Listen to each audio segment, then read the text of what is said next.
I was returning from the attorney's office, my heart pounding so hard I could feel every pulse in my temples.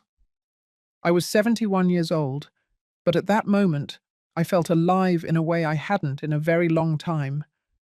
I carried in my purse the most important documents of my life: 3 apartment units and a house facing the ocean, all mine, all inherited from my brother, Arthur, the only one who had ever truly believed in me, the only one who saw me as more than a tired mother or a forgotten widow. I walked slowly down the sidewalk, feeling the weight of the manila envelope against my side. I couldn't stop smiling. I thought about how I would tell my son, Christopher. I thought about the expression on my daughter-in-law, Lucy's face. I imagined their hugs, their surprise, maybe even tears of joy. After so many years of living tight, counting every dollar, denying myself small luxuries just to avoid being a burden, I finally had something to offer them. Something big, something that would change our lives. The afternoon sun warmed my back as I climbed the front steps. The house smelled like fresh coffee. I heard voices in the living room. Christopher and Lucy were there. Perfect. I wouldn't have to wait to tell them. I could drop the news right there, watch their faces light up, feel that all the sacrifice of these years had been worth it. But then, just as I was about to turn the doorknob to the living room, I heard my name. It was Lucy's voice. Firm, clear, without the sweet tone she always used with me. I froze. I don't know why I did it. Maybe it was instinct. Maybe it was that sixth sense women develop after decades of reading between the lines, of understanding what isn't said. I stayed there, on the other side of the slightly open door, holding my breath. What I heard next sliced through me like a knife. Lucy was speaking in that business voice of hers, the one I had only heard when she was on the phone with her friends or her mother, never with me. With me, it was always honey and feigned patience. I already spoke with Dr. Thompson, she said. He confirmed that with 2 more evaluations we can get the certificate. He says it's easy. At her age, any forgetfulness can be documented as cognitive decline. I felt the floor shift beneath my feet. Christopher replied, "My son, my only child, the boy I carried, raised, and defended against everyone and everything." "And are you sure there won't be any legal problems?" he asked. "None," she answered with a chilling certainty. "Once we have guardianship, we can sell this house, liquidate her accounts, and no one can say anything. She'll be well taken care of in the facility. Visits on the weekends if you want. But the reality is, we can't keep going like this, Christopher. We've been carrying her for years." Carrying her. Carrying me. I leaned against the wall because my legs wouldn't hold me up. The manila envelope was burning against my side. 3 apartment units, a house facing the ocean, and they were planning to lock me up, declare me incompetent, and steal everything from me. "I don't know, Lucy," Christopher said, and for a second, a miserable, pathetic second, I felt hope. "She's my mother." "Exactly, she's your mother, and she's consuming everything we have. How much longer are we going to wait? Your debts aren't going to pay themselves. The business is bankrupt. We need liquidity now, not in 5 years when she finally—" She didn't finish the sentence. It wasn't necessary. "Dr. Thompson said we can start the process next week," Lucy continued. "I already have the forms. We just need your signature and hers. But that's easy. We'll tell her it's for a health insurance update or something. She signs everything you put in front of her." She was right. I had signed everything they had asked me to over the past few years. I trusted them. I trusted them blindly. "And how much do you estimate we can get for the house?" Christopher asked. Lucy sighed, as if they were finally getting to the important part. The realtor said between $250,000 and $300,000, depending on how fast we want to sell. If we wait a bit, maybe more. But I say we sell fast. Between that and what she has saved, we can get rid of all the debts and still have enough left over to invest in the new project. What about her? I already told you. The assisted living facility costs $2,000 a month. We can pay for years with what we get. She'll be fine. Better than here, in fact. She'll have people around all day. Activities. Professional care. $2,000 a month. They were appraising me, calculating how long they could keep me locked up before my own money ran out. I don't know if I can do that to her, Christopher murmured. But his voice no longer held conviction. It was just a conscience check, a final resistance before giving in completely. Christopher, sweetie, listen to me, Lucy said. And now her voice was soft, enveloping, the voice she used to manipulate him too. Your mother has lived her life. She had her marriage, she had her son, she had her good years. Now it's our turn. We have a right to live without this burden, and she'll be fine. I promise you. Silence. A long, thick, unbearable silence. And then my son's voice. All right, do it. But fast. I don't want this to drag out. Something inside me shattered at that moment. It wasn't dramatic. There were no immediate tears and internal screams. It was something deeper, more definitive. It was like watching the final piece fall from a building that had been collapsing for a long time, only I had been refusing to see it. I stood there, on the other side of the door, clutching the envelope to my chest. Inside were the documents for 3 apartment units and a house facing the ocean. A fortune they didn't know existed. A fortune my brother Arthur, in his infinite wisdom, had left me with a single condition written in his letter. Ophelia, don't tell anyone until you're sure who deserves to know.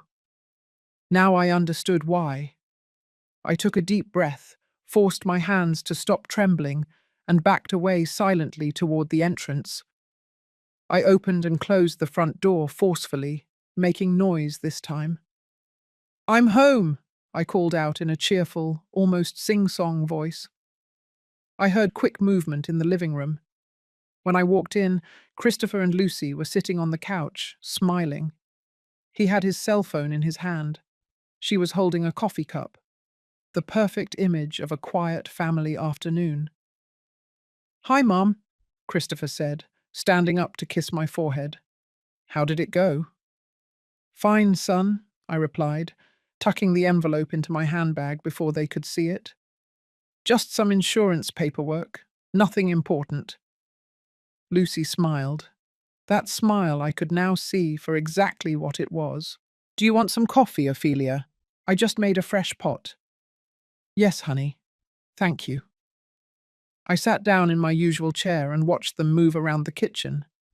I observed every gesture, every look they exchanged. Everything made sense now. Every comment about my memory, every suggestion that I rest more, every piece of paper they had put in front of me to sign. I took the coffee Lucy offered me and smiled. They didn't know everything had changed. They didn't know the woman they had just planned to lock up and strip of her assets now held more power than they could ever imagine. They didn't know I had listened. And they definitely didn't know that Ophelia Miller, the quiet and convenient widow, had just woken up. My life had been simple. Too simple, perhaps. I was born in a small town where women learned from childhood that our destiny was to care, to serve, and to disappear a little more each day so that others could shine. I married Robert Miller when I was 23 years old. He was a good man, hard-working, the type who comes home tired but always has a smile for his wife. We were never rich, but we never lacked for anything essential either. Christopher was born 2 years after the wedding. He was my only child. I had 2 miscarriages before him and 1 after, so when he finally stayed, I protected him as if he were made of glass. Maybe that's where it all started. Maybe I loved him too much. I protected him too much. I gave him everything I didn't have, and in the process, forgot to teach him the most important thing, that things are earned, not inherited by divine right.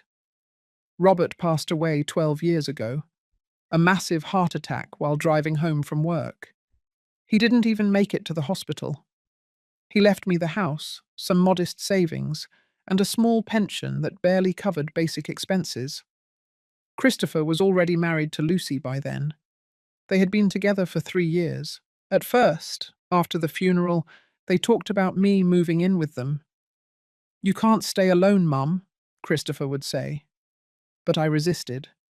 I still had strength. I could still take care of myself. I still had my house, my space, my routines. For 5 years, I lived that way, visiting them on Sundays, receiving their polite calls midweek. But things changed when Christopher lost his job. They never told me exactly what happened. Something about company cutbacks, restructuring, the gentle lies people tell when someone is fired. Lucy worked, but her salary wasn't enough to maintain the lifestyle they had become accustomed to, the expensive apartment in the new part of town, the latest model car, the weekend trips to restaurants.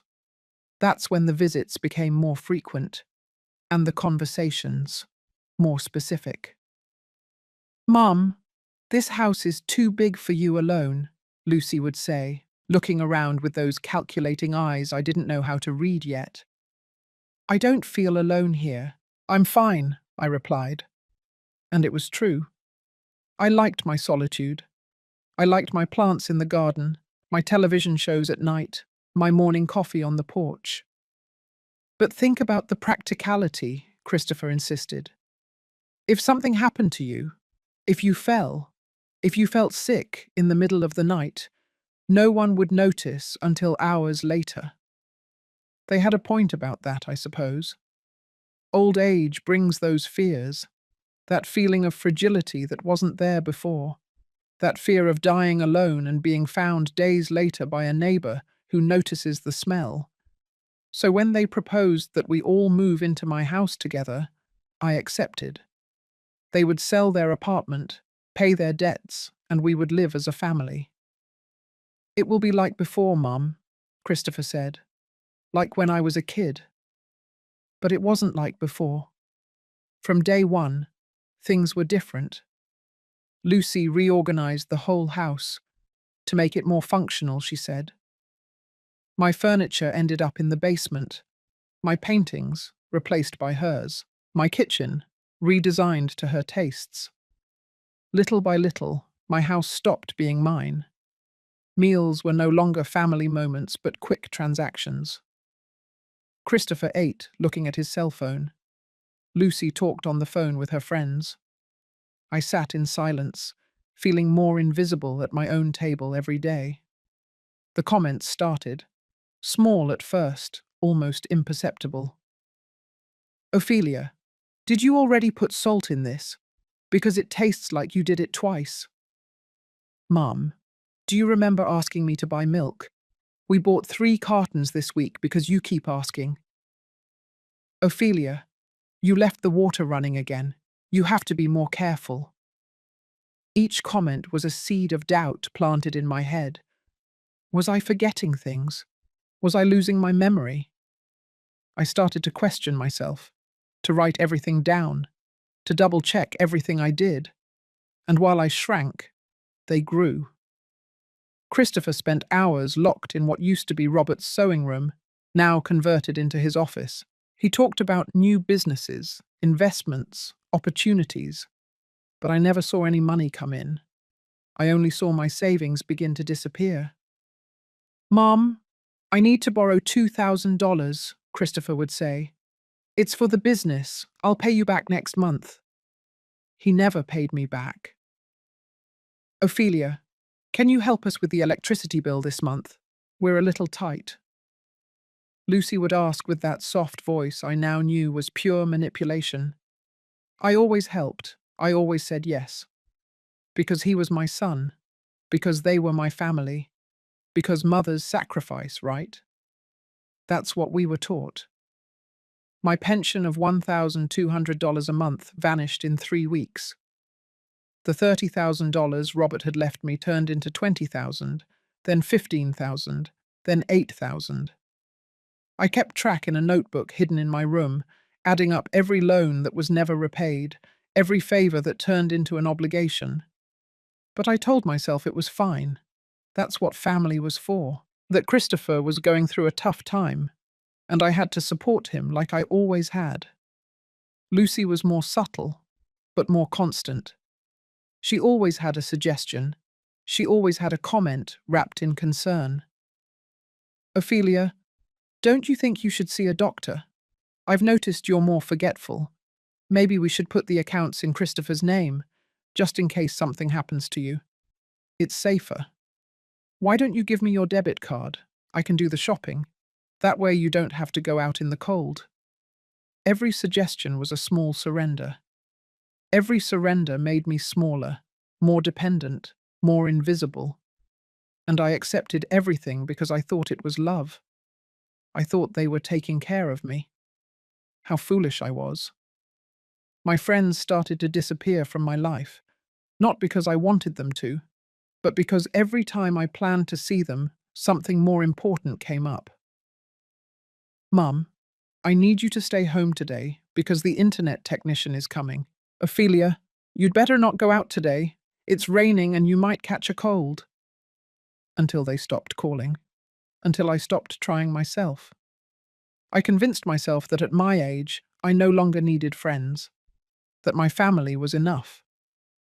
My brother Arthur came to visit me every 2 months. He lived in New York City, 3 hours away. He was a successful man, the owner of several businesses, but he never married or had children. I was his only close family, and he was the only person who saw what I refused to see. Ophelia, that boy is using you, he'd tell me, looking at me intently with those grey eyes we inherited from our mother.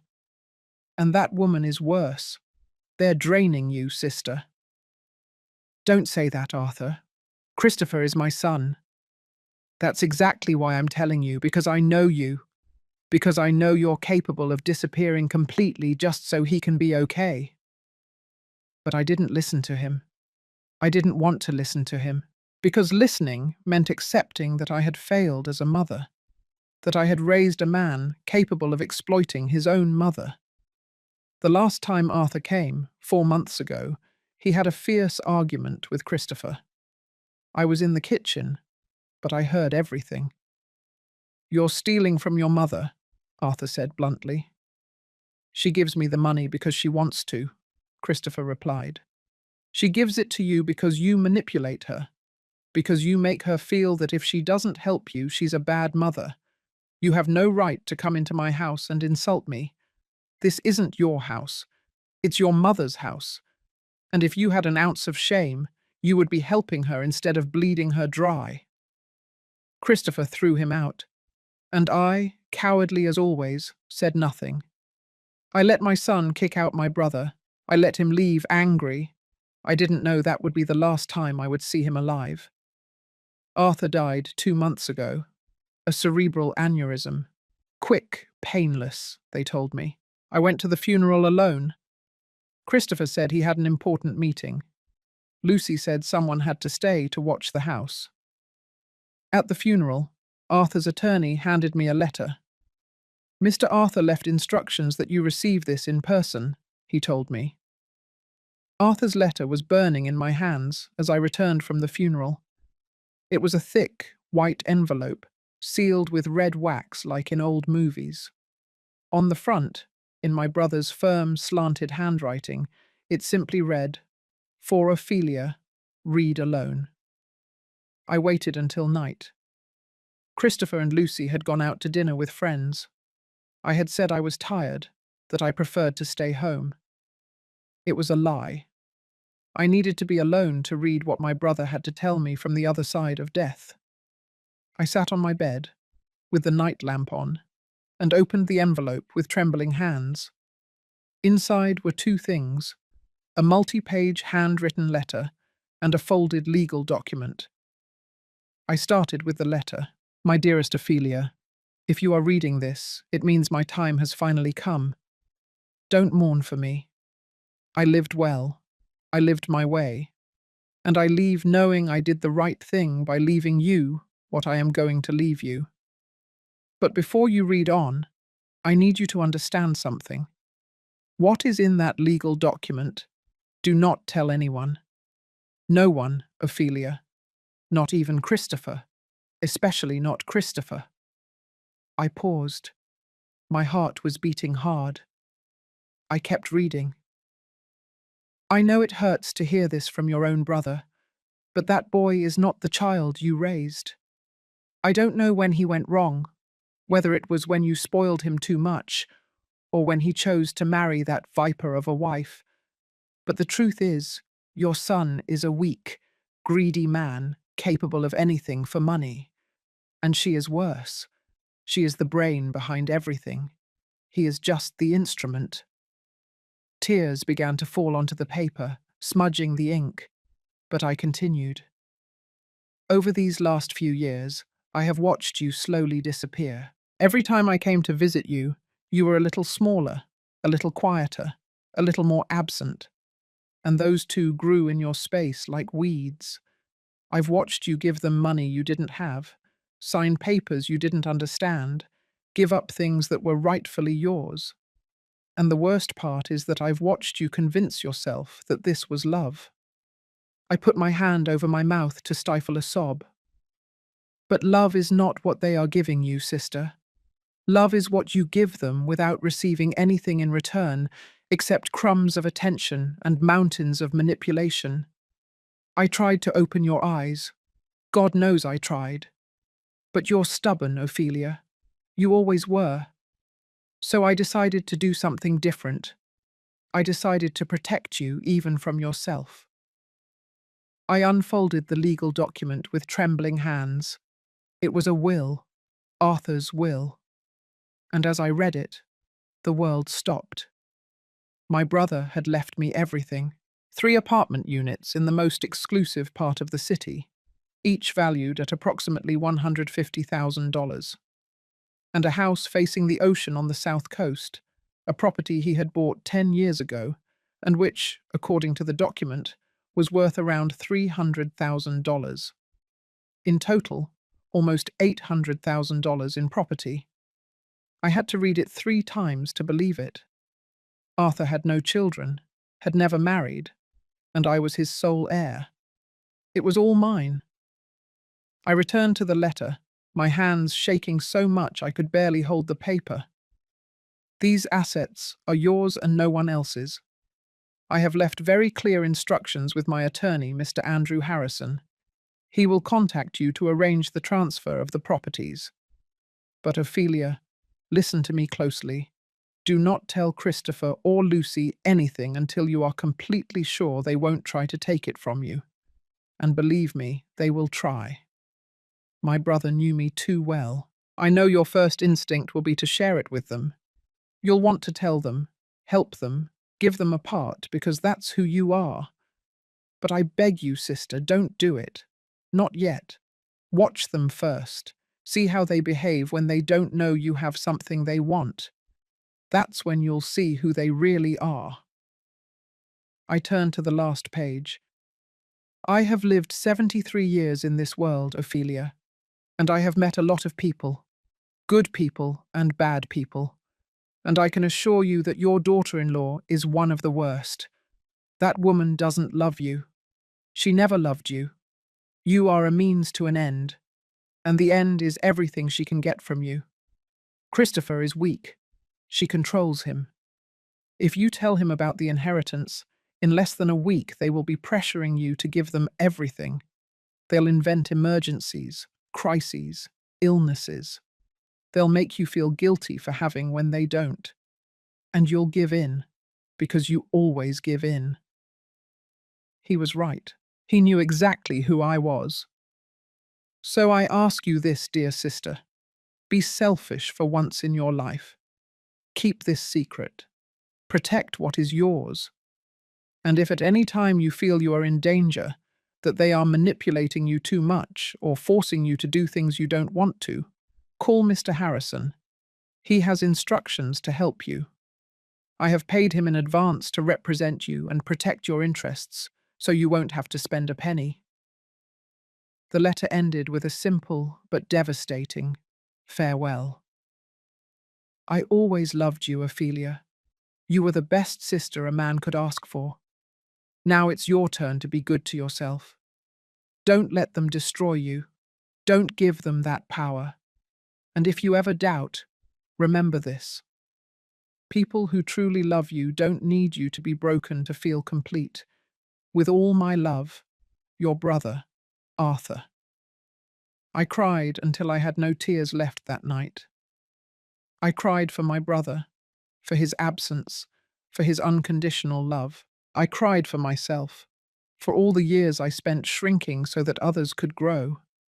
And I cried for Christopher, for the son he had been and the man he had become. The next day I called Mr. Andrew Harrison. He was a man in his 50s, with a calm voice and formal manners. He scheduled an appointment for the following Tuesday in his office. Mr. Arthur was very clear in his instructions, Mrs. Miller, he said, as we reviewed the documents. These properties are yours without any condition. The apartment units are currently rented, generating a total monthly income of approximately $4,500.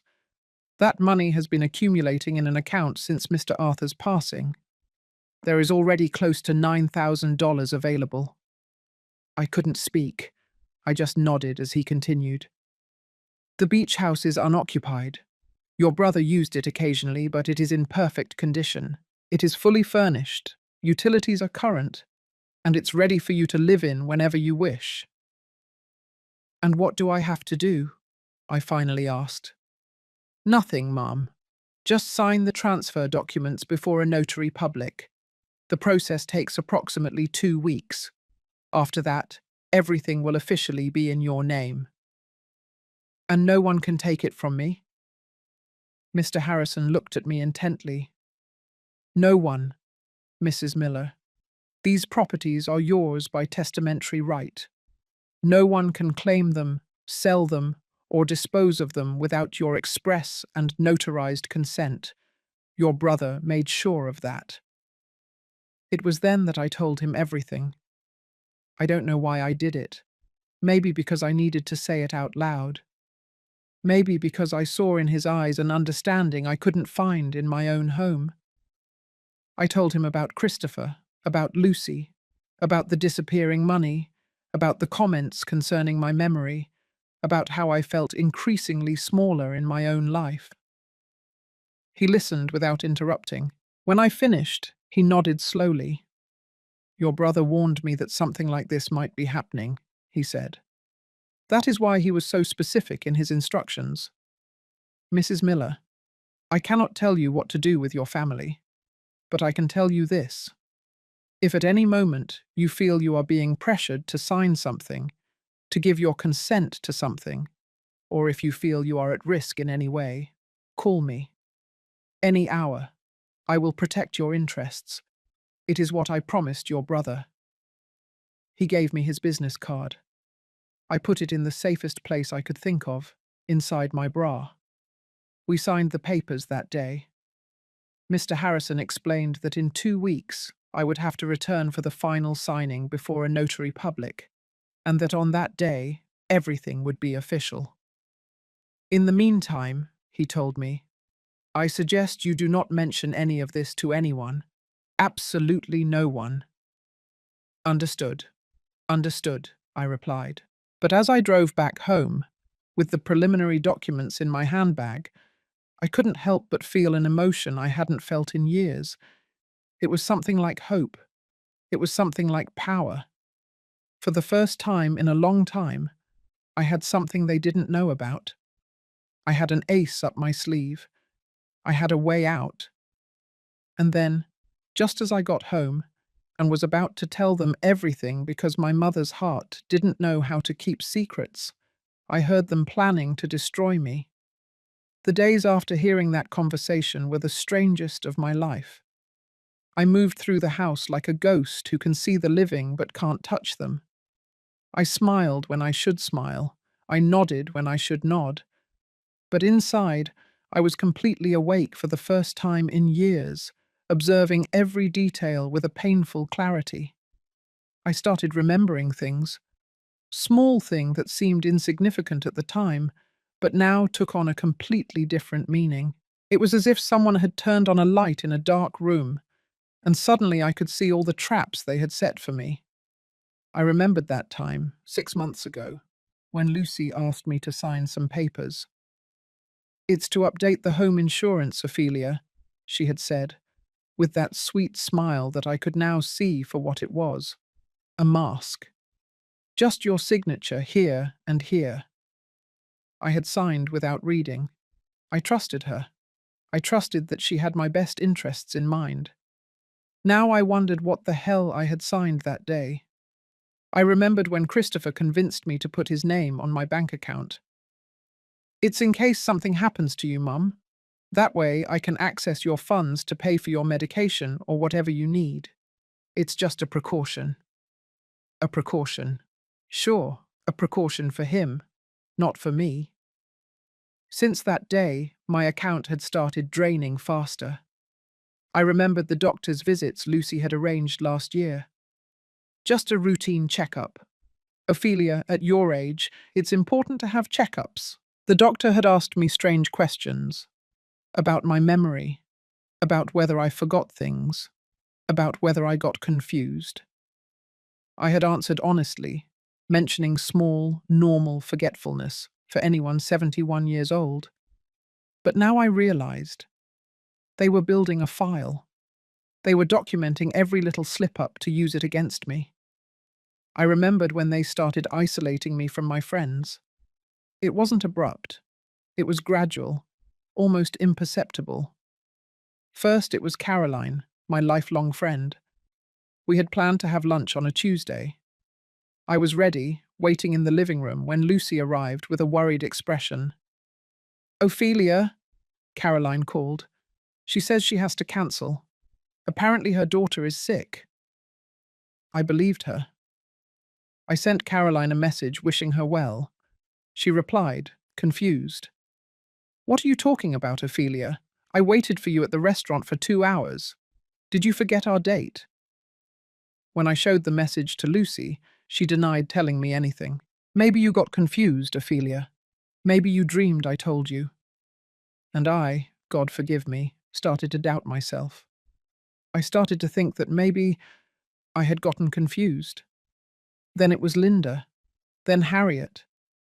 One by one, my friends disappeared from my life, each time with a different excuse, each time leaving me more isolated, more dependent on Christopher and Lucy. I remembered the day I wanted to go to the bank alone. Lucy insisted on accompanying me. "The area is dangerous, Ophelia. I don't want anything to happen to you." At the bank, she spoke for me. She made the transactions. I just signed where they told me. The teller didn't even look me in the eye.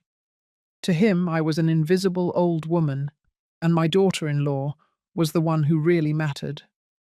I remembered the conversations where Christopher would mention his debts. Never directly, always in conversations with Lucy that I just happened to overhear.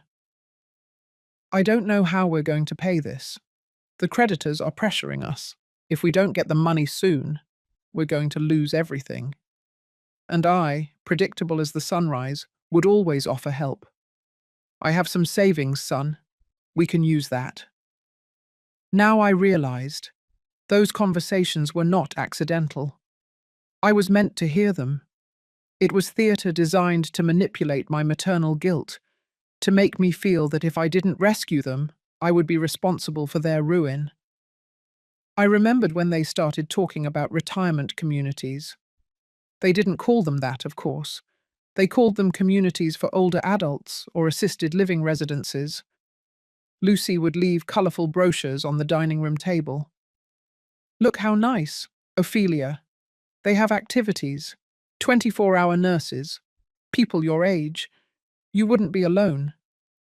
She said it as if it were a gift, as if they were offering me a permanent vacation. Christopher supported the idea with subtle comments. "You get bored here, Mum. In those places you would have people to talk to, things to do." What they really meant was, in those places you would be out of the way and we would have your house. I remembered last week, when Lucy prepared a special tea for me. "It's to help you sleep better, Ophelia. I've noticed you're tired lately." I drank that tea without suspecting anything. That night, I slept for almost 12 hours straight. The next day, I was groggy, confused. Lucy took the opportunity to comment. "See? That's how you are lately. Disoriented. Maybe we should talk to the doctor." Now I wondered what the hell she had put in that tea.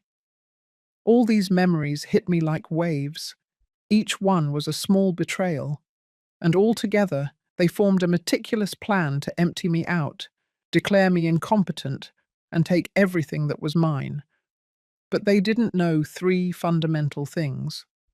First, I had listened. I knew exactly what they were planning to do. Second, I had properties worth almost $800,000 that they didn't even know existed. Third, Ophelia Miller had just woken up, and a woman of 71 who survived poverty, widowhood, loneliness, and years of silent manipulation is much stronger than anyone could imagine. That night, while they slept, I took an old notebook from my bedside table drawer. It was a notebook Robert had given me years ago, with worn leather covers. I had never used it. Now it had the perfect purpose. On the first page, I wrote, "The Defense Diary of Ophelia Miller," and I started writing everything down, every date, every suspicious conversation, every paper they had made me sign, every time they had isolated me from my friends, every comment about my memory, every strange visit to the doctor, everything. I also wrote down the name and number for Mr. Andrew Harrison, the details of my inheritance, the important dates, the final signing before the notary was scheduled for 10 days from now. I had to survive those 10 days without raising suspicion. The next day, I called Caroline from a payphone. I couldn't use my cell phone. Christopher had insisted on configuring it better for me a few months ago. Now I suspected he had access to all my calls and messages. "Ophelia, where have you been?" Caroline asked with a worried voice. "I've tried calling you, but your daughter-in-law always says you're resting or not feeling well." "Caroline, I need you to listen to me and not tell anyone about this," I told her. And I told her everything, every word I had heard, every piece of the plan. There was a long silence on the other end of the line. "Ophelia, you have to get out of that house," she finally said. "Those people are dangerous." "I know, but I can't yet. I have to wait for a legal matter to be resolved. 10 more days. I just need to hold on for 10 days. What if in those 10 days they make you sign something?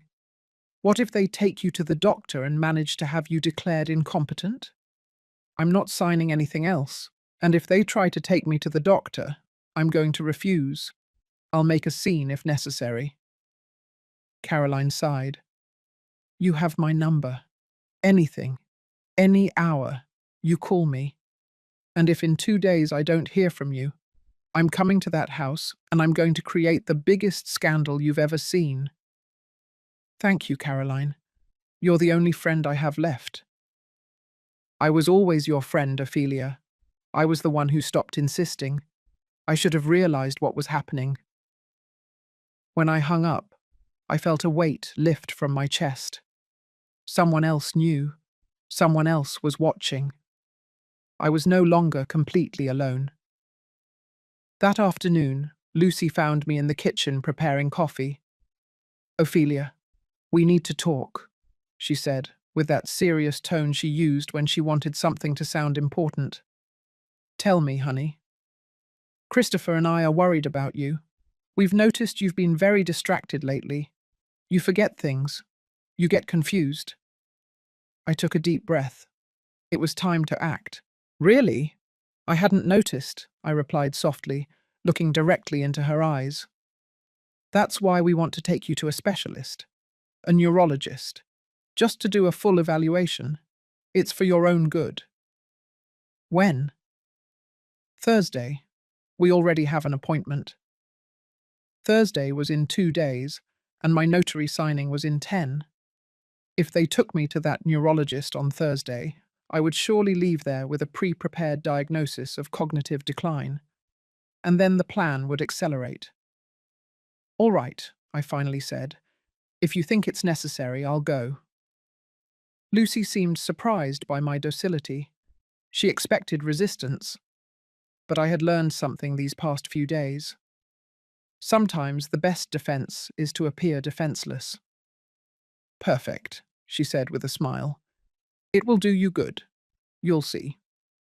When she left, I took Mr. Harrison's business card out of my bra and memorized his number.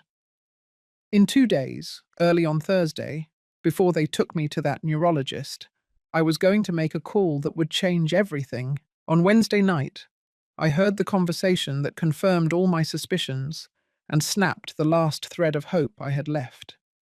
It was late. I was in my room, but I couldn't sleep. There was something in the air, an electrical tension that kept me alert. I heard Christopher and Lucy come up the stairs, speaking in low voices.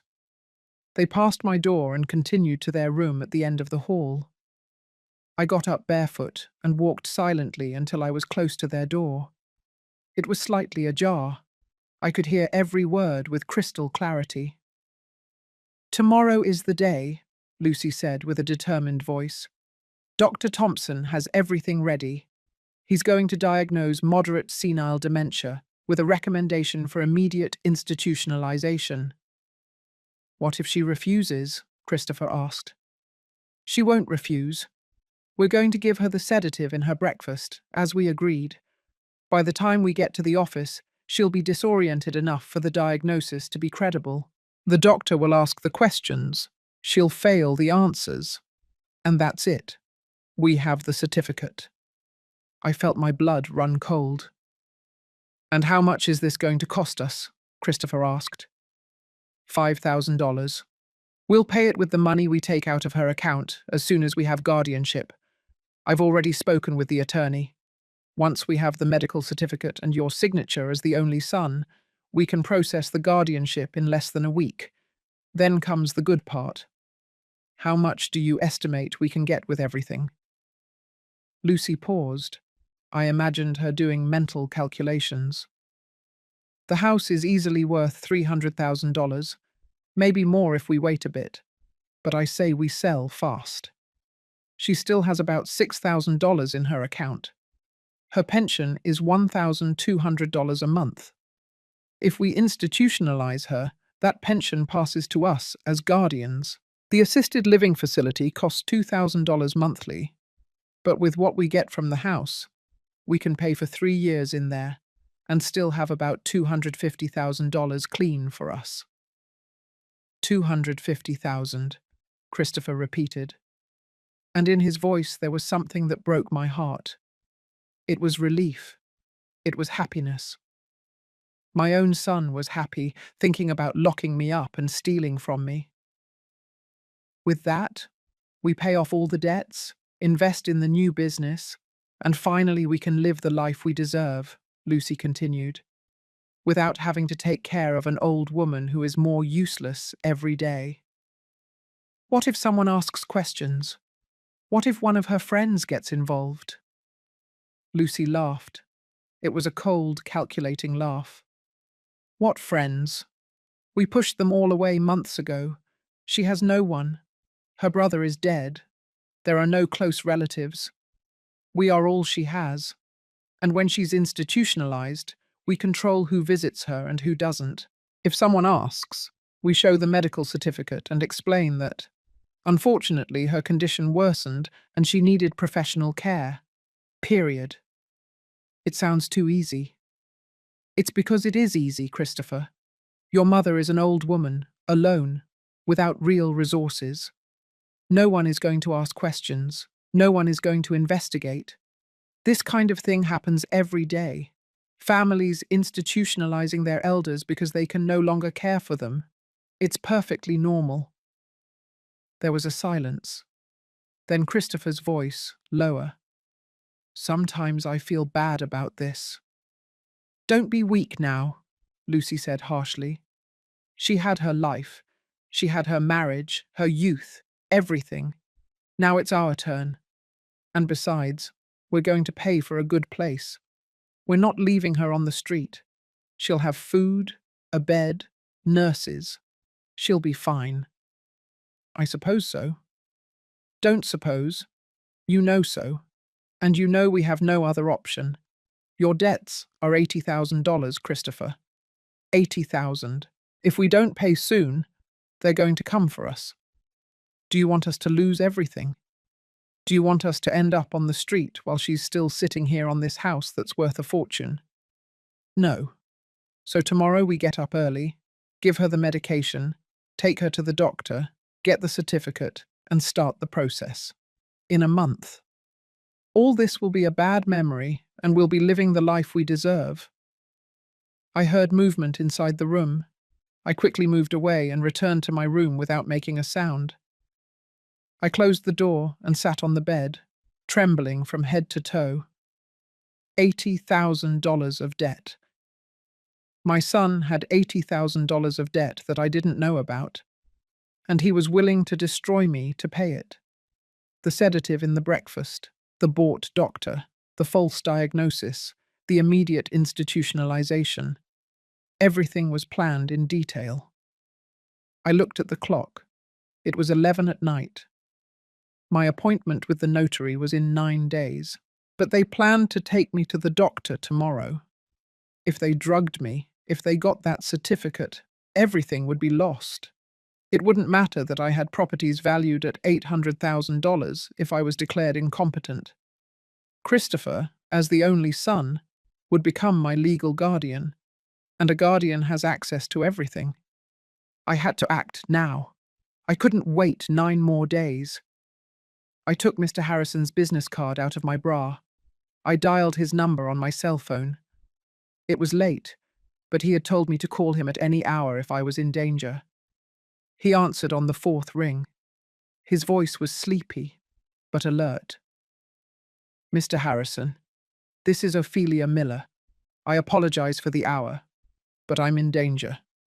Tomorrow they are going to drug me and take me to a bought doctor to get a dementia certificate. I need your help. There was a brief pause, then his voice, completely awake. Mrs. Miller, listen to me carefully. Can you leave your house right now without them noticing? I think so. They are asleep. Do it. Take only the essentials. ID, your cards, some clothes, nothing else. Go out the front door and walk 2 blocks to the avenue. There. Take a taxi and tell him to take you to the Central Hotel, downtown. I will meet you there in 1 hour. Can you do that? Yes. Good. Don't go back for anything. Don't leave notes. Don't tell anyone. Just leave. I'll see you in 1 hour. I hung up and looked around my room. 71 years of life and everything I truly needed fit into a small overnight bag. I put in my ID, my bank card, some underwear, a sweater, the preliminary inheritance documents the attorney had given me, the notebook where I had been writing everything down, and the few photos I had of Robert and Christopher when he was a child. The Christopher who was, not the one who is now. I got dressed in silence. Dark pants, comfortable blouse, flat shoes. I took the $1,200 in cash I had hidden in a shoebox in my closet. It was what was left of my pension for this month. I opened my bedroom door slowly. The hallway was dark and silent. I walked down the stairs step by step, avoiding the 3rd step that always creaked. I reached the front door. My hand trembled as I turned the handle. Before leaving, I looked back one last time. This had been my home for more than 20 years. The house where Robert and I grew old together. The house where I raised Christopher. The house they now wanted to steal from me. I walked out and closed the door without making a sound. The night air was cold and clean. I walked fast, almost running, the 2 blocks to the avenue. A taxi passed and I flagged it down. "To the Central Hotel, please." As the taxi moved through the empty streets, I looked out the window and saw my old life moving away. The woman I had been, the one who always gave in, the one who always forgave, the one who always made herself small. That woman stayed behind. The woman in that taxi was different. She was a woman who had just chosen herself for the first time in 71 years. And there was no turning back. Mr. Andrew Harrison was waiting for me in the lobby of the Central Hotel when I arrived. It was almost midnight, but he was impeccable, in a dark suit and carrying a briefcase as if it were noon. He greeted me with a nod and guided me to a discreet corner where we could talk without being overheard. "Mrs. Miller, you did the right thing by leaving that house," he said without preamble. "But now we have to act fast. First thing tomorrow morning, when they discover you're gone, they're going to start looking for you. They'll call hospitals, the police, they'll fake concern. We have to get ahead of them." "What do you suggest?" "First, we are going to protect your assets immediately. We cannot wait 9 more days for the notary signing. I'm going to make some calls and arrange an emergency appointment for tomorrow morning. The properties need to be in your name as soon as possible." I nodded, unable to speak, relief and fear mixed in my chest. "Second, I need you to tell me everything you have signed in the last few months. Every document, no matter how insignificant it seems." For the next hour, I told him everything. The papers for the supposed home insurance, the authorization for Christopher to manage my bank account, the medical forms, the evaluations with the doctor, everything. The attorney took notes with an increasingly serious expression. "This is worse than I thought," he finally said. "They have been building a case against you for months. But something works in your favor. You left before they got the definitive medical certificate. Without that document, they cannot proceed with the guardianship. And now that you are under my legal protection, any attempt to declare you incompetent will have to go through me. Can they force me to return?" "No. You are an adult with full legal capacity. You have the right to live wherever you want. But we have to be strategic. Tomorrow they will report your disappearance. They will say you are disoriented, that you suffer from dementia, that you may be in danger. And what do we do? You are going to go to the police station, voluntarily, and declare that you are well, that you left your home by conscious decision, and that you do not wish to return. I will be with you. I will also file a preventive restraining order against your son and your daughter-in-law, prohibiting them from approaching you or attempting to contact you." "I can do that." "Not only can you must do it. They represent a direct threat to your well-being and your assets." I checked into the hotel that night under my full name. Mr. Harrison paid for a week in advance. "Consider it an advance on the fees your brother already paid," he said when I tried to protest. The room was simple but clean. Single bed, small bathroom, a window that overlooked the street. I sat on the bed, and for the first time in hours, I cried. Not from sadness, but from liberation. I had gotten out. I had escaped. I was safe. At 0 hours, 7 minutes in the morning, my cell phone rang. It was Christopher. I let it ring until it cut off. It immediately rang again, then again, and again. I counted 17 calls in a row before it finally stopped. Then the messages arrived. "Mum, where are you?" "We're worried." "Please answer. We need to know you're okay." Mom, this isn't funny. Where did you go? If you don't answer, we're going to call the police. I didn't reply to any of them. At 0 hours, 9 minutes in the morning, Mr. Harrison picked me up at the hotel. We went directly to his office, where a notary public he had contacted was already waiting for us. In less than 2 hours, all the documents were signed, sealed, and registered. The 3 apartment units and the beach house were officially in my name. No one could touch them. No one could sell them. They were mine and mine alone. Now comes the important part, the attorney said. We are going to go to the police station and you are going to make an official statement. At the police station, a female officer attended to us. Her name was Joanna Evans, and she had a direct gaze that made me feel safe. I told her everything. Every detail of the plan I had overheard. The drugs they planned to give me. The bought doctor. The forced institutionalization. Everything. She listened without interrupting, taking notes. When I finished, she looked at me for a long time. Mrs. Miller, are you declaring under oath that your son and daughter-in-law planned to drug you and obtain a false medical diagnosis to declare you incompetent and seize your assets? Yes. And are you in full use of your mental faculties at this moment? Completely.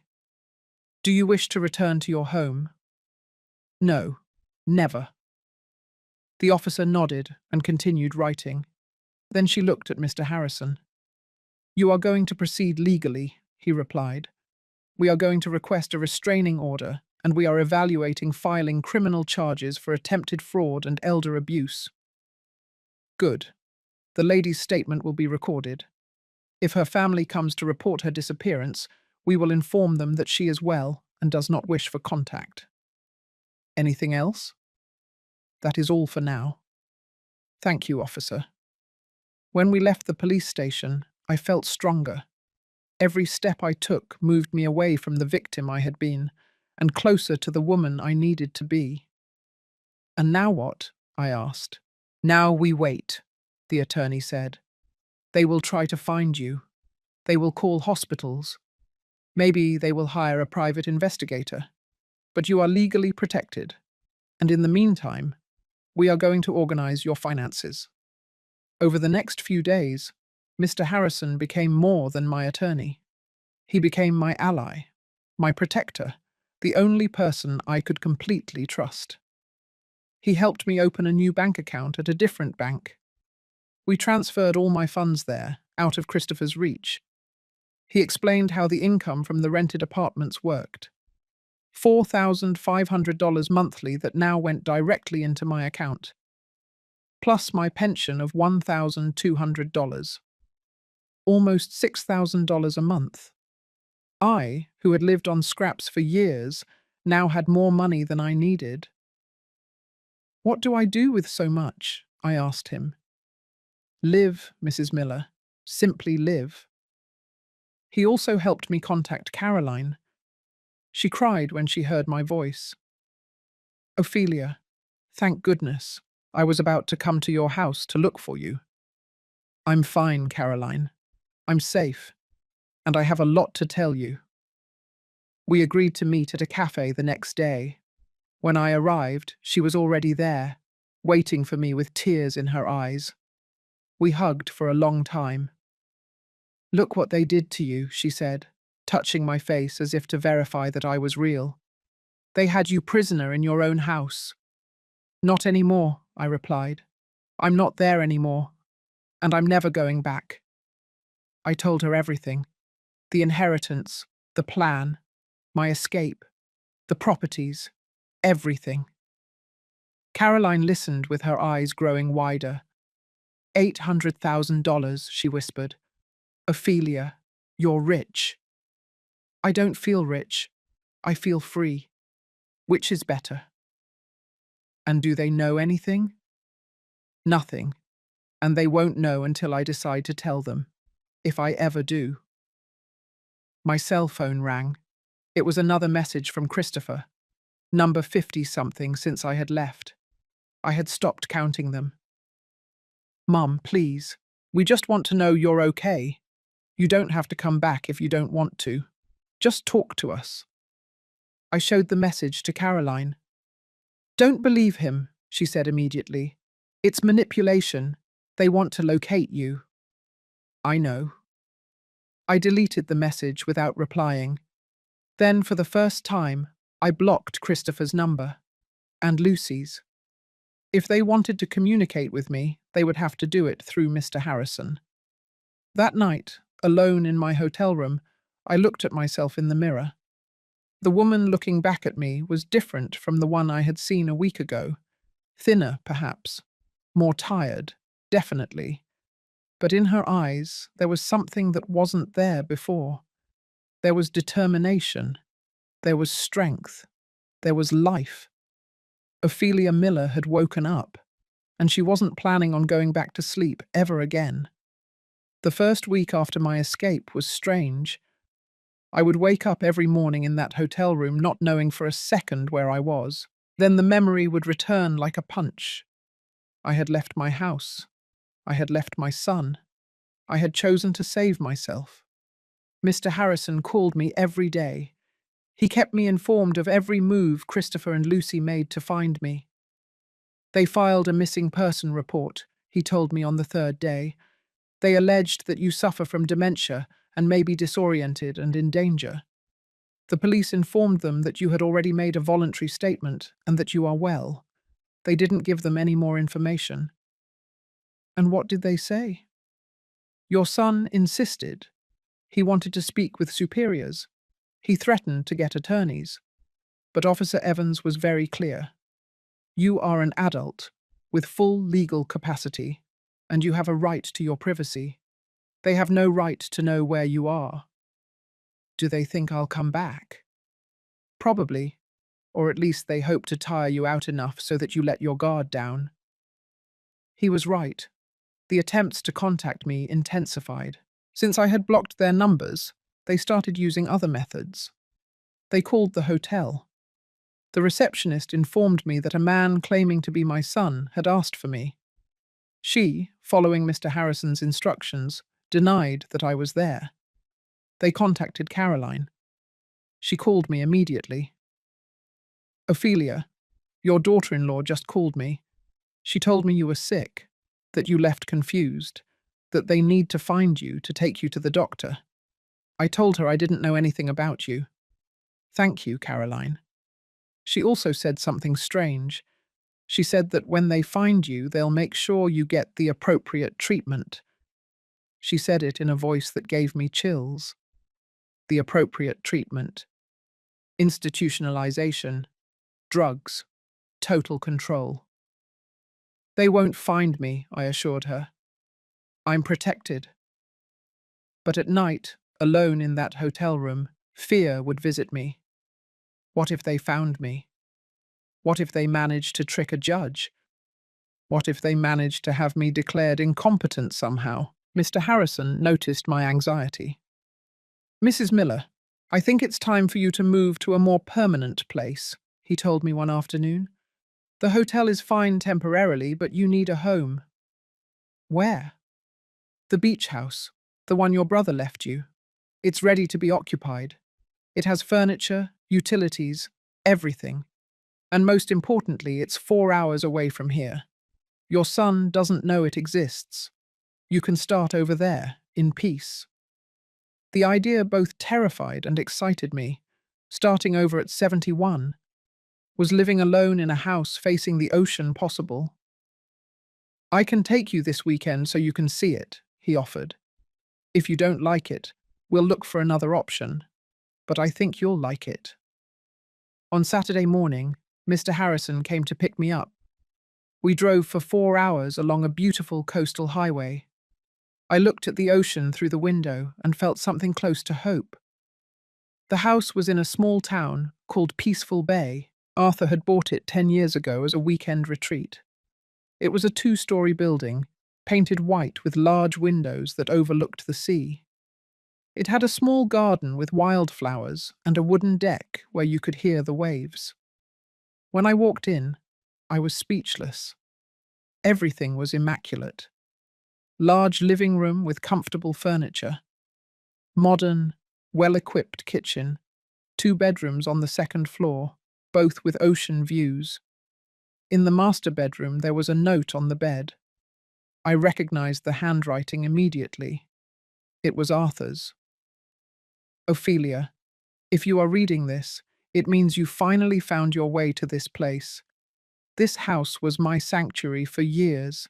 Now it's yours. No one knows you here. No one will judge you. No one will use you. You can be who you really are. You can rest, live in it, enjoy it. You earned it. With love, your brother. I cried, holding that note. Arthur had thought of everything, even this, even giving me a place to hide, to heal, to become myself again. What do you think? Mr. Harrison asked from the doorway. I think my brother was wiser than I gave him credit for, I replied.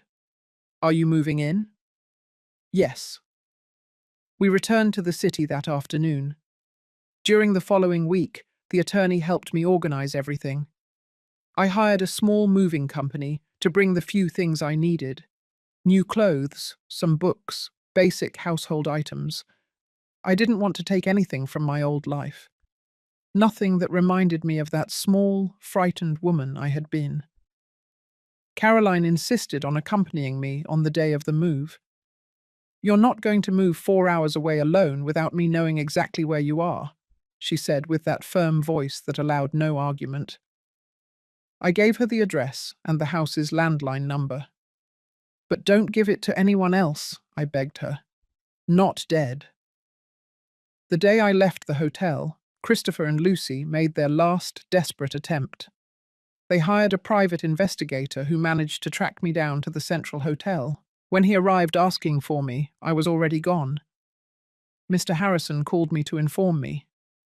They are escalating, he said.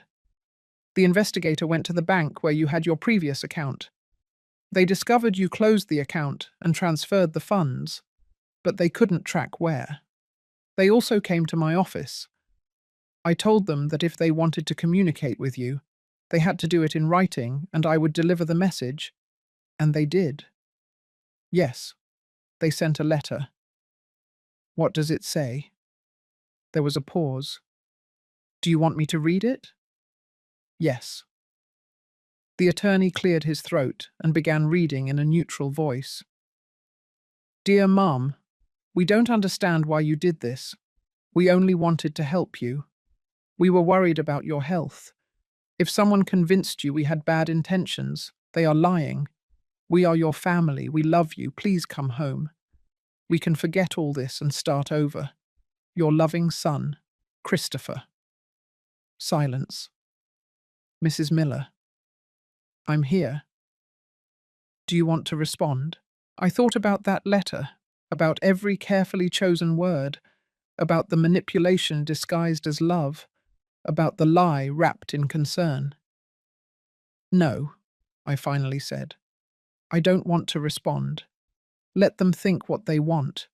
I already know the truth. There is something else, the attorney continued. They tried to access the property records. They wanted to see if you had bought or sold anything recently. They didn't find anything because the properties were registered in your name before they started looking. But they are investigating your finances. They may discover the inheritance. Eventually, perhaps. But by then, you will be established in your new life. Legally, they can't do anything. The properties are yours. Period. I moved to Peaceful Bay on a Tuesday morning. Caroline came with me and spent the day helping me settle everything. When we finished, we sat on the deck with coffee and looked at the ocean. This is beautiful, Ophelia, she said. Your brother gave you a gift. He gave me a new life. Are you scared? All the time.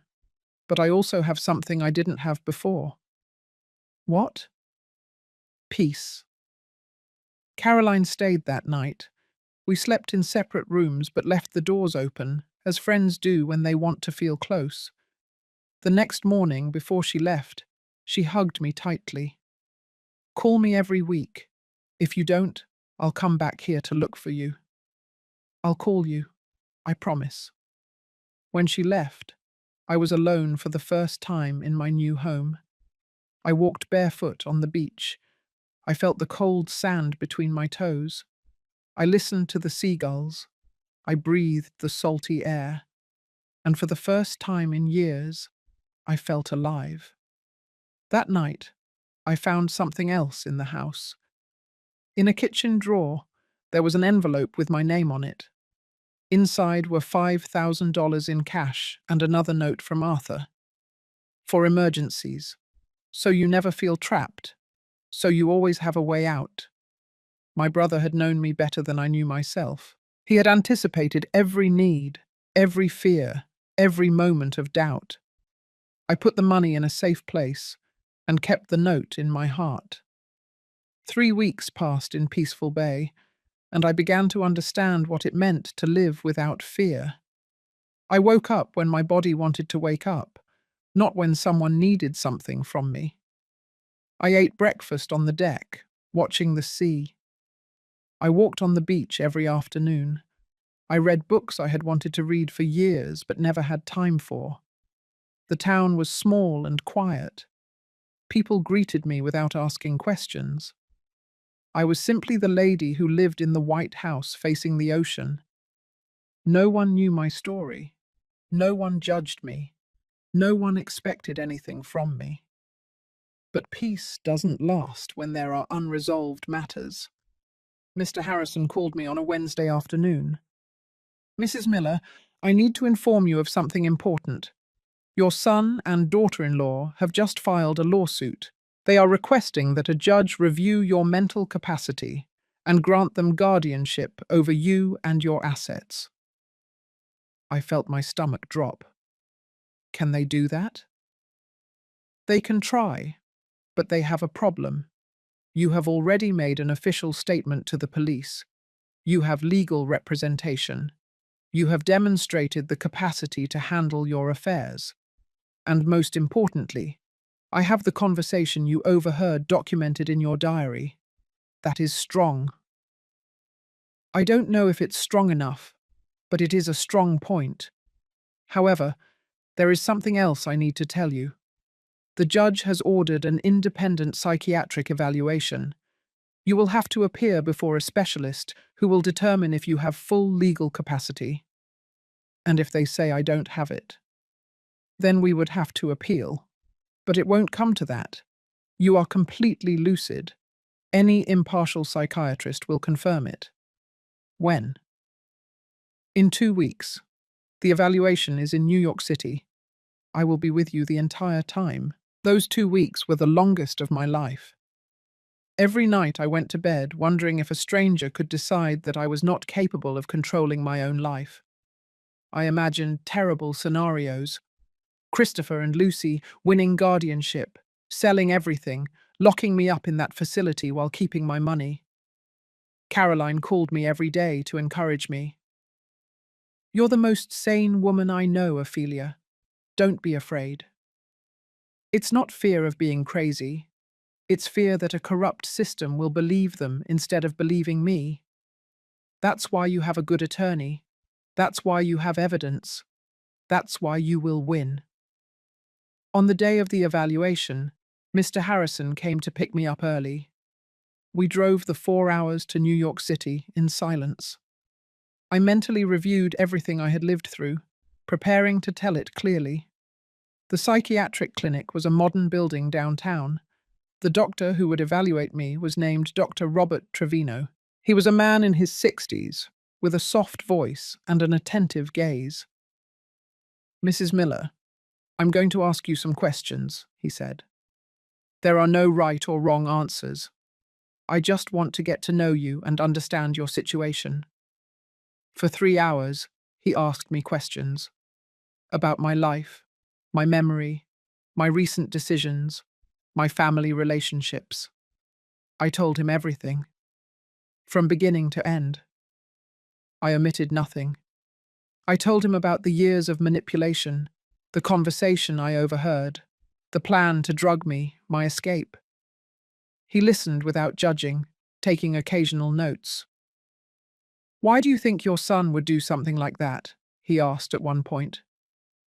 "Because he has $80,000 of debt that he can't pay. Because he's married to a woman who manipulates him. Because at some point he stopped seeing me as his mother and started seeing me as an obstacle between him and the money." "And how do you feel about that?" I thought for a long time before answering. Shattered, betrayed, but also liberated, because I finally saw the truth. And the truth, however painful, is better than the lie. At the end of the evaluation, Dr. Trevino looked at me intently. "Mrs. Miller, you are one of the most lucid people I have evaluated in a long time. What you experienced was systematic financial and emotional abuse. The fact that you were able to recognize it and act to protect yourself demonstrates exactly the opposite of what your family is alleging." I felt tears begin to well up in my eyes. "So, my report will be very clear. You have full mental capacity. There is no medical or psychological reason for anyone else to manage your affairs. The guardianship petition should be rejected." I left that clinic feeling 20 pounds lighter. Mr. Harrison was smiling. "You did very well, Mrs. Miller. Now what happens?" "Now we wait for the court hearing. With this report, your statement to the police, and your direct testimony, they have no case. They are going to lose." The hearing was scheduled for 3 weeks later. Mr. Harrison prepared me for every possible scenario. He explained what questions they would ask me, how to respond, how to stay calm even if I saw Christopher and Lucy. "They are going to try to provoke you emotionally," he warned me. "They will play the victims. They will cry. They will say they only wanted to help you. Don't be fooled. I won't." The day of the hearing arrived. I dressed with dignity. Dark pants, white blouse, the pearl necklace Robert had given me for our 20th anniversary. I looked in the mirror and saw a strong woman looking back at me. We arrived at the courthouse early. Mr. Harrison guided me to the hearing room. And there, across the hallway, they were. Christopher had aged. He had deep, dark circles under his eyes and had lost weight. Lucy was impeccable as always, in a conservative dress and discreet makeup, the perfect image of the worried daughter-in-law. When our eyes met, Christopher looked at me with a mix of surprise and something that might have been shame. Lucy looked at me with pure hatred. "Mum," Christopher said, taking a step toward me. Mr. Harrison immediately stepped in front of me. "Mr. Miller, there is an order prohibiting direct contact. Please maintain your distance." "I just want to talk to my mother." "You can do so in the hearing, under the judge's supervision." We entered the room.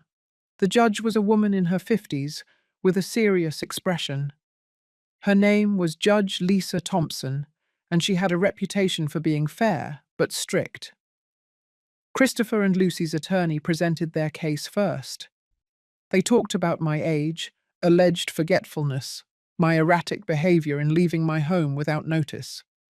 They presented testimonies from the doctor they were going to use to drug me, who declared that I showed signs of cognitive decline. They presented the papers they had made me sign as evidence of my confusion. It was all theatre, all lies, but it was well constructed. Then it was my turn. Mr. Harrison presented Dr. Trevino's report. He presented my statement to the police. He presented my diary, where I had documented every suspicious conversation, every manipulation, every sign of abuse. And then he called me to testify. I sat in front of the judge and told my story, in a clear and firm voice, without tears, without drama, just the facts. I heard my son and my daughter-in-law plan to drug me, get a false diagnosis, institutionalize me in an assisted living facility, and sell my house to pay his debts. It was not confusion. It was not paranoia. It was the truth, and I had to escape to save my life and my freedom. When I finished, the judge addressed Christopher. "Mr. Miller, is it true that you have $80,000 in debt?" Christopher stammered. His attorney tried to intervene, but the judge silenced him with her hand. "Answer the question." "Yes, Your Honor, but that has nothing to do with my concern for my mother." "And is it true that you plan to sell your mother's house to pay those debts?" We thought she would be better off in a place where she would receive professional care." "That does not answer my question. You planned to sell the house." "It was an option we were considering." The judge wrote something in her notes. Then she looked at me. "Mrs. Miller, do you wish to have any kind of contact with your son?" "No, Your Honor." "And do you feel capable of managing your own affairs?" "Completely." The judge closed the folder. "The guardianship petition is rejected. Mrs. Ophelia Miller has full legal capacity. The restraining order remains in effect. Case closed." Christopher and Lucy left furious. They did not look at me. They didn't say anything. They simply left. I left the courthouse with Mr. Harrison and took a deep breath. I had won. I had protected my freedom. I had closed that door forever. 6 months have passed since the hearing. 6 months since I definitively won my freedom. 6 months living in this house facing the ocean that my brother left me. Life in Peaceful Bay is simple and beautiful. I wake up to the sound of the waves. I eat breakfast on the deck. I walk on the beach every afternoon, feeling the sand beneath my feet and the wind on my face. I have met the neighbors, kind people who invite me for coffee, who tell me stories about the town, who don't ask about my past because they understand that everyone has the right to start over. Caroline visits me once a month. We sit on the deck, drink wine, and laugh like we haven't laughed in years.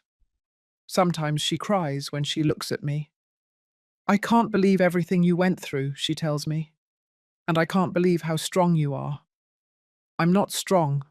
I'm just tired of being weak. The 3 apartment units I inherited continue to generate income. $4,500 monthly that are deposited into my account without me having to do anything. Added to my pension, I have more money than I ever dreamed of having.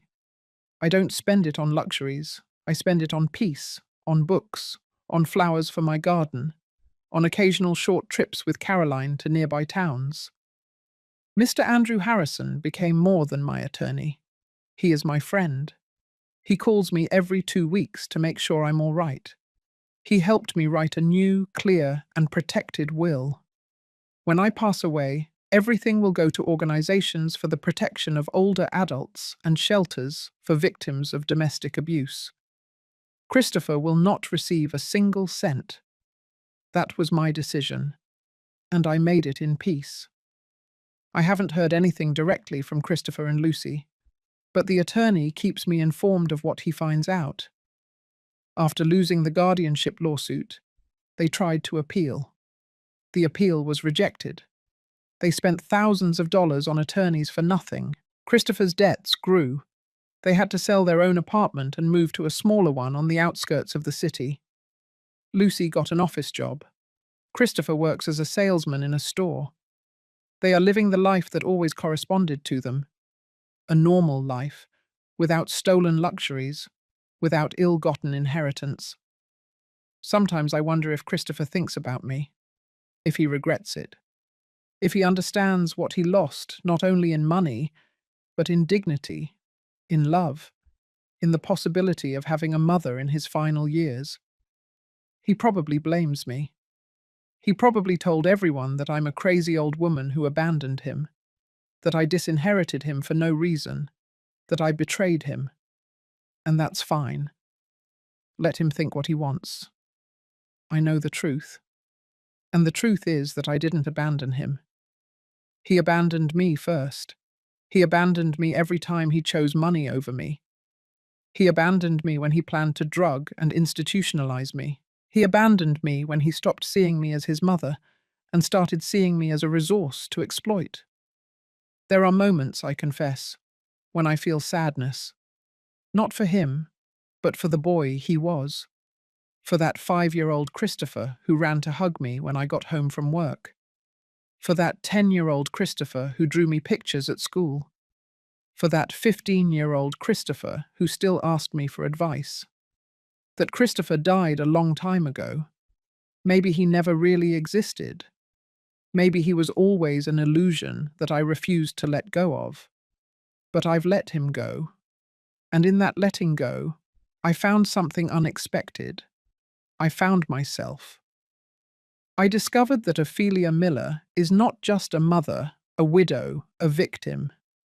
Ophelia Miller is a complete woman, a woman who has the right to be happy, a woman who can live for herself without feeling guilty.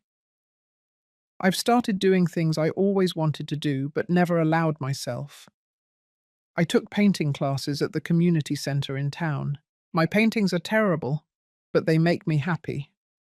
I joined a book club where women my age meet every week to discuss books. I adopted a cat that appeared in my garden one day. I named her Freedom. One afternoon, while I was painting on the deck, a young woman from the town approached me. Her name is Harriet Harrison. She is the attorney's niece and works as a social worker. "Mrs. Ophelia," she said timidly, "my uncle told me your story. I hope you don't mind." "I don't mind. I work with older adults in abusive situations, and I was wondering if you ever considered sharing your experience. There are so many women living what you lived, so many who don't know how to get out. Your story could help them." I thought about it for days. The idea scared me. Exposing my pain, my shame, my story to strangers. But then I remembered the years I spent feeling alone, believing I was the only one, thinking that maybe I was the problem. "It's all right," I finally told her. "I'll do it. Now, once a month, I go to the community center and talk to groups of older women. I tell them my story. I tell them they are not alone. I tell them that true love never makes you small. I tell them that it's never too late to choose themselves. And when I see their faces, when I see the tears of recognition, when someone approaches me afterwards and whispers, 'Thank you, I needed to hear that,' I feel that my pain finally served a purpose." 2 weeks ago, I received a letter. It had no return address, but I recognized the handwriting immediately. It was from Christopher. I held it in my hands for an hour before deciding to open it. Finally, I did. "Mum, I don't expect you to forgive me. I know what I did. I know what we planned. I have no excuses. Greed blinded me. Lucy manipulated me. But that's no excuse. I made the decisions. I betrayed you. I lost my house. I lost my stability. But most of all, I lost you. And that's what hurts the most. I'm not asking you to come back. I'm not asking for money. I just wanted you to know that I regret it, and that despite everything, I still love you. Your son, Christopher." I read that letter 3 times. I searched every word for signs of manipulation, of hidden intentions, but I only found sadness. Maybe it was genuine. Maybe not. It no longer mattered. I wrote a short reply. "Christopher, I received your letter. Repentance is the first step toward redemption, but it doesn't erase what happened. I wish you well in your life. I hope you find your way. But my path no longer includes the possibility of you hurting me again. Take care, Mum." I sent it without a return address. It was my closure, my last word. Today I turned 72. Caroline came to visit and brought me a cake. We ate it on the deck as the sun set over the ocean. "Are you happy, Ophelia?" she asked me. I thought about the whole journey, about the woman I was a year ago, about the woman I am now, about everything I lost and everything I gained. "Yes," I replied. "For the first time in a long time, I am happy." And it was true. It wasn't an explosive or dramatic happiness. It was a quiet, deep happiness, built on the solid foundation of recovered dignity. That night, alone in my house, I went out to the beach. The stars shone over the dark sea. I took off my shoes and walked to where the waves wet my feet. I thought about Arthur, my brother, who had the wisdom to protect me even after his death. I thought about Robert, my husband, who taught me what real love was. I thought about the woman I was and the woman I am now. And in a low voice, just for me and for the ocean, I said the words I needed to say. Thank you for saving me. Thank you for not giving up. Thank you for choosing yourself. The wind carried my words out to sea, and I returned to my house, to my life, to my freedom. This is my story, the story of a woman who almost lost everything, but in the end, won back herself. It's not a story of revenge. It's a story of survival, of dignity, of quiet justice. And if there is anyone reading this, anyone who is living what I lived, anyone who feels small, invisible, and trapped, I want to tell you this. You are not alone. You are not crazy. It is not your fault. And it is never, ever too late to choose yourself. Your life belongs to you. Your dignity belongs to you. Your freedom belongs to you. And no one, absolutely no one, has the right to take it away from you. I am Ophelia Miller. I am 72 years old. And finally, after a lifetime, I am free.